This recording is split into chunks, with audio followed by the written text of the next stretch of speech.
الحمد لله الحمد لوليه والصلاة على نبيه والوزن والعدل والفضل والنظم والعزم بالجزم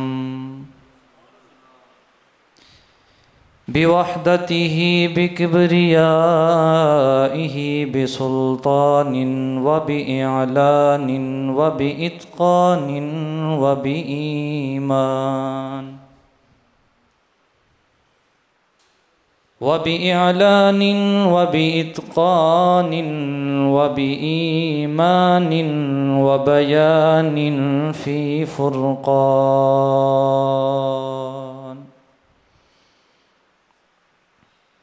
وحده لا شريك له وحده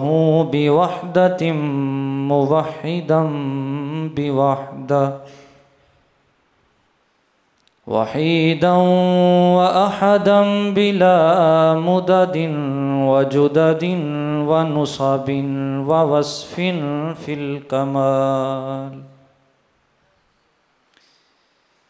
لا شريك له ولا نظير له ولا مثل له ولا مثال له ولا وزير له ولا مقارن له ولا مقازم له ولا مدانع له ونشهد أن لا إله إلا الله وحده لا شريك له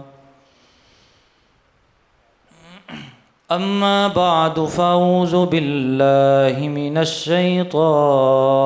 الرجيم بسم الله الرحمن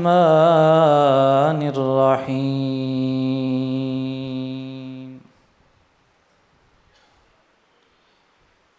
قل لا أسألكم عليه أجرا إلا المودة في القربى قال الله تبارك وتعالى في مقام آخر يوفون بالنذر ويخافون يوما كان شره مستطيرا ويطعمون الطعام على حبه مسكينا ويتيما وأسيرا آمنت بالله صدق الله مولانا العظيم وبلغنا رسوله النبي الكريم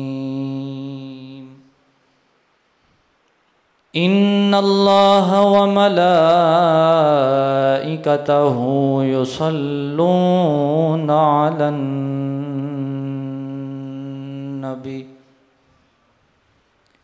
يا أيها الذين آمنوا صلوا عليه وسلموا تسليما الصلاة والسلام عليك يا رسول الله وعلى آلك وأصحابك يا حبيب الله الصلاة والسلام عليك يا سيدي يا نبي الله وعلى آلك وأصحابك يا سيدي يا نور الله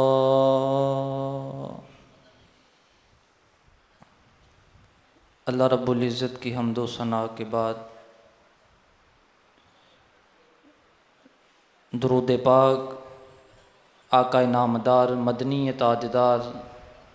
احمد مجتبی جناب محمد مصطفیٰ صلی اللہ علیہ وآلہ وبارک وسلم آپ کے ارمغان نیاز میں ہدیہ درود و سلام پیش کرنے کے بعد نہایت عزیز القدر واجب الاحترام معزز و محترم سامعین و حاضرین،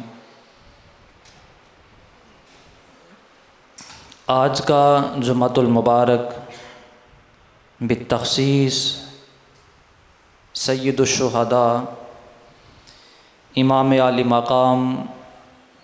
حضرت امام حسین رضی اللہ تعالی عنہ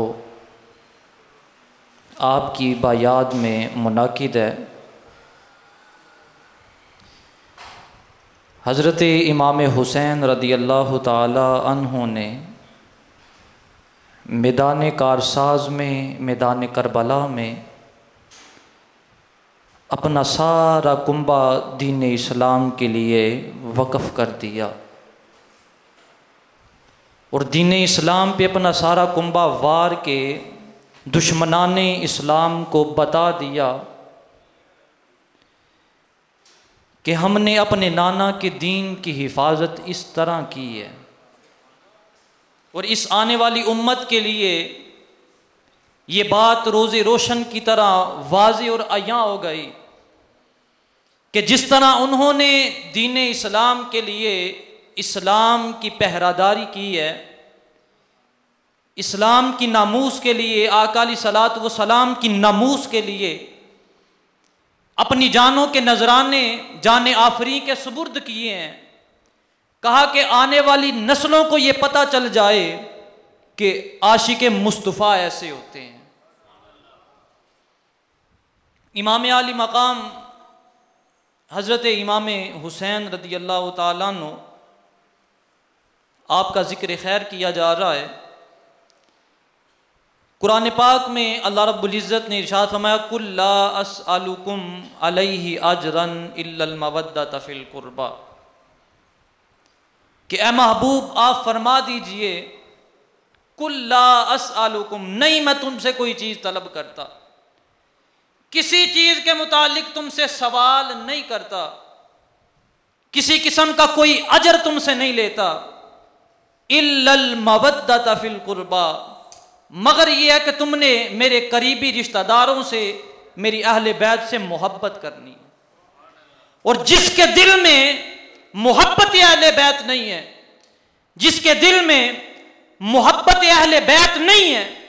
وہ دل بیکار ہے، وہ جسم بیکار ہے، وہ روح بیکار ہے،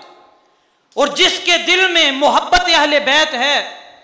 محبت اہل بیت کا بیج اس کے دل میں بویا ہوا ہے، وہ اس دنیا میں بھی کامیاب ہے، وہ کل قیامت کے دن بھی سرخرو ہو جائے۔ حضرت عبادہ بن صامت رضی اللہ تعالیٰ عنہ، آپ اس حدیث پاک کے راوی ہیں، آپ فرماتے ہیں کہ ایک رات میں کسی کام کی غرض سے آقا علیہ الصلوۃ والسلام کے گھر تشریف لے گیا، حاضر ہوا اور دروازے پہ دستک دی، آقا علیہ الصلوۃ والسلام باہر تشریف لے کے آئے۔ آقا علیہ الصلوۃ والسلام نے اپنے کندھوں پہ چادر اوڑھی ہوئی تھی، تو میں نے جو حاجت تھی وہ آقا علیہ الصلوۃ والسلام کے سامنے رکھی، اور جب میں واپس جانے لگا، اپنا منہ موڑا، تو پھر اچانک میرے ذہن میں خیال آیا کہ آقا علیہ الصلوۃ والسلام نے اپنے کندھوں پہ چادر اوڑھی ہوئی ہے، پوچھوں تو صحیح اندر کیا ہے۔ بڑی دل جوئی کے ساتھ آقا علیہ الصلوۃ والسلام کی بارگاہ میں اس طرح ہاتھ باندھ کے عرض کیا، رسول اللہ یہ چادر کے نیچے کیا چھپایا ہوا ہے؟ تو آقا علیہ الصلوۃ والسلام مسکرا پڑے اور کہا کہ یہ حسنین کریمین ہے، اور پھر اس طرح اپنی کملی والی چادر کو ہٹا دیا۔ حضرت عبادہ بن صامت کہتے ہیں کہ میں دیکھ کے دنگ رہ گیا کہ آقا علیہ الصلوۃ والسلام نے دونوں شہزادوں کو اپنے کندھوں پہ اٹھایا ہوا ہے، اور آقا علیہ الصلوۃ والسلام کہہ رہے ہیں کہ اے عبادہ بن صامت، میں ان دو شہزادوں سے محبت کرتا ہوں، تو بھی ان سے محبت کر، اور دنیا والوں کو بتا دے کہ وہ بھی ان سے محبت کریں، جو ان سے محبت کرتا ہے اللہ ان بندوں سے محبت کرتا ہے۔ اور پھر فرمایا کہ جو ان دو شہزادوں سے بغض رکھے گا، میں محمد بھی اس سے بغض رکھتا ہوں، اور پھر اللہ بھی اس بندے پہ اپنا قہر نازل فرمائے گا۔ تو دیکھیے محبت اہل بیت یہ ایمان کا جز اور عین حصہ ہے۔ دوسری روایت میں حضرت ابو بردہ رضی اللہ تعالیٰ عنہ، آپ اس حدیث پاک کے راوی ہیں، آپ فرماتے ہیں کہ آقا علیہ الصلوۃ والسلام ممبر پہ تشریف فرما ہیں، خطبہ دے رہے ہیں، سامنے سے دونوں شہزادے حضرت امام حسن رضی اللہ تعالیٰ عنہ اور حضرت امام حسین رضی اللہ تعالیٰ عنہ لڑکھڑاتے ہوئے، چھوٹی عمر کے لڑکھڑاتے ہوئے سامنے سے آ رہے ہیں، اور انہوں نے سرخ رنگ کی قمیضیں پہنی ہوئی ہیں دونوں شہزادوں نے۔ آقا علیہ الصلوۃ والسلام خود ممبر پہ تشریف فرمائے، جب دونوں شہزادوں کو دیکھا کہ لڑکھڑاتے ہوئے وہ صفوں سے اندر کو آ رہے ہیں، آقا علیہ الصلوۃ والسلام ممبر سے نیچے اتر آئے اور آ کے ان دونوں شہزادوں کو اپنے کندھوں پہ اٹھا لیا اور کہا، جب دونوں شہزادوں کو کندھوں پہ اٹھایا، صف میں لا کے آگے بٹھا کے دوبارہ ممبر پہ تشریف فرما ہوئے اور کہا، انما اموالکم و اولادکم فتنہ، کہا کہ بے شک تمہارا مال اور تمہاری اولاد یہ دونوں تمہارے لیے فتنہ ہے۔ کس طرح فتنہ ہے؟ کہا کہ ابھی دونوں شہزادے اندر تشریف لے کے آ رہے تھے تو میں دونوں شہزادوں کو لڑکھڑاتا ہوا دیکھ کے خود میں نے اپنے آپ پہ قابو نہیں پایا اور میں ممبر سے نیچے تشریف لے آیا ہوں اور آ کے دونوں شہزادوں کو اٹھا لیا ہے۔ اس لیے کہا، انما اموالکم و اولادکم فتنہ، کہا کہ تمہارا مال بھی تمہارے لیے فتنہ ہے اور تمہاری اولادیں بھی تمہارے لیے فتنہ ہے۔ اسی طرح کی ایک بڑی مشہور روایت ہے، اکثر آپ نے سنی ہوگی، قرآن پاک میں اللہ رب العزت نے ارشاد فرمایا، یوفون بالنذر ویخافون یوما کان شرہ مستطیرا وَيُطْعِمُونَ الطَّعَامَ عَلَىٰ حُبِّهِ مِسْكِينًا وَيَتِيمًا وَأَسِيرًا۔ یوفون بالنذر، وہ اپنی نظر کو پورا کرتے ہیں، جو منت مانگی ہے اپنی اس منت کو پورا کرتے ہیں، وَيَخَافُونَ، اور ڈرتے ہیں، یومن، اس دن سے، یوفون بالنذر وَيَخَافُونَ یومن، اپنی نظر کو پورا کیا اور اس دن سے ڈرا، اپنے آپ کو ڈرایا۔ کس دن سے؟ فرمایا، کانا شرہ مستطیرا، کہ جس دن قہر بڑا شدید ہوگا۔ وَيُطْعِمُونَ الطَّعَامَ، اور وہ کھانا کھلاتے ہیں، عَلَىٰ حُبِّهِ، اللہ کی رضا کے لیے، اللہ کی محبت کے لیے، اللہ کی خوشنودگی کے لیے، یتیما و اسیرا، قیدیوں کو کھانا کھلاتے ہیں، یتیموں کو کھانا کھلاتے ہیں، مسکینوں کو کھانا کھلاتے ہیں۔ ایک دفعہ دونوں شہزادے بیمار ہو گئے، حضرت امام حسن رضی اللہ تعالیٰ عنہ اور حضرت امام حسین رضی اللہ تعالیٰ عنہ، دونوں شہزادے بیمار ہیں، ابھی زیادہ عمر نہیں ہے، 4 یا 5 سال کی عمر میں، تبیان القرآن میں یہ روایت درج ہے، اور انہوں نے امام ثعلبی سے یہ روایت کو نقل کیا ہے۔ دونوں شہزادے بیمار ہیں اور امام عالی مقام امام حسین رضی اللہ تعالیٰ عنہ، آپ کو بخار کی بڑی شدت ہے۔ آقا علیہ الصلوۃ والسلام تشریف لے کے آئے اور ساتھ حضرت ابو بکر صدیق رضی اللہ تعالیٰ عنہ اور حضرت عمر فاروق رضی اللہ تعالیٰ عنہ ہیں۔ جب گھر تشریف لے کے آئے، دیکھا کہ دونوں شہزادے بیمار ہیں، تو آقا علیہ الصلوۃ والسلام نے حضرت علی سے کہا کہ آپ منت مانگ لیں کہ اگر یہ دونوں شہزادے ٹھیک ہو جائیں گے تو ہم اس نظر کو پورا کریں گے، کوئی نظر مانگ لیں۔ تو حضرت علی المرتضیٰ شیر خدا حیدر کرار کرم اللہ وجہ الکریم، آپ نے نظر کیا مانی؟ آپ نے کہا کہ اگر یہ دونوں شہزادے ٹھیک ہو گئے تو ہم اللہ کی رضا کے لیے 3 روزے رکھیں گے۔ اب منت پوری ہو گئی، 3 روزے رکھے۔ پہلے دن جب روزہ رکھا، افطاری کا وقت آیا، دسترخوان لگا ہوا ہے، شہزادے سامنے بیٹھے ہوئے ہیں، حضرت علی المرتضیٰ حیدر کرار بھی تشریف فرمائے، حضرت فاطمہ الزہرا سلام اللہ علیہا آپ بھی تشریف فرمائے۔ اچانک دروازے پہ دستک ہوئی، حیدر کرار رضی اللہ تعالیٰ عنہ دروازے پہ گئے، دیکھا ایک مسکین دروازے پہ کھڑا ہے اور اس نے کہا کہ اللہ کی رضا کے لیے کچھ خیرات کیجئے، آپ اس دنیا میں ہمیں عطا کریں، اللہ کل قیامت کے دن جنت کے باغوں میں سے آپ کو پھل عطا فرمائے گا۔ آپ نے کیا کیا؟ وہ دسترخوان سے روٹیاں اٹھائیں اور لا کے اس مسکین کے حوالے کر دی۔ پہلا دن بھوکا، بھوک کی شدت، پیاس کی شدت، صبح کا روزہ رکھا ہوا ہے، شام کا وقت ہو گیا ہے، کچھ کھایا نہیں ہے، وہ سارا مال اٹھایا اور اس مسکین کے حوالے کر دیا۔ سخاوت کا عالم دیکھیے اس گھرانے کی۔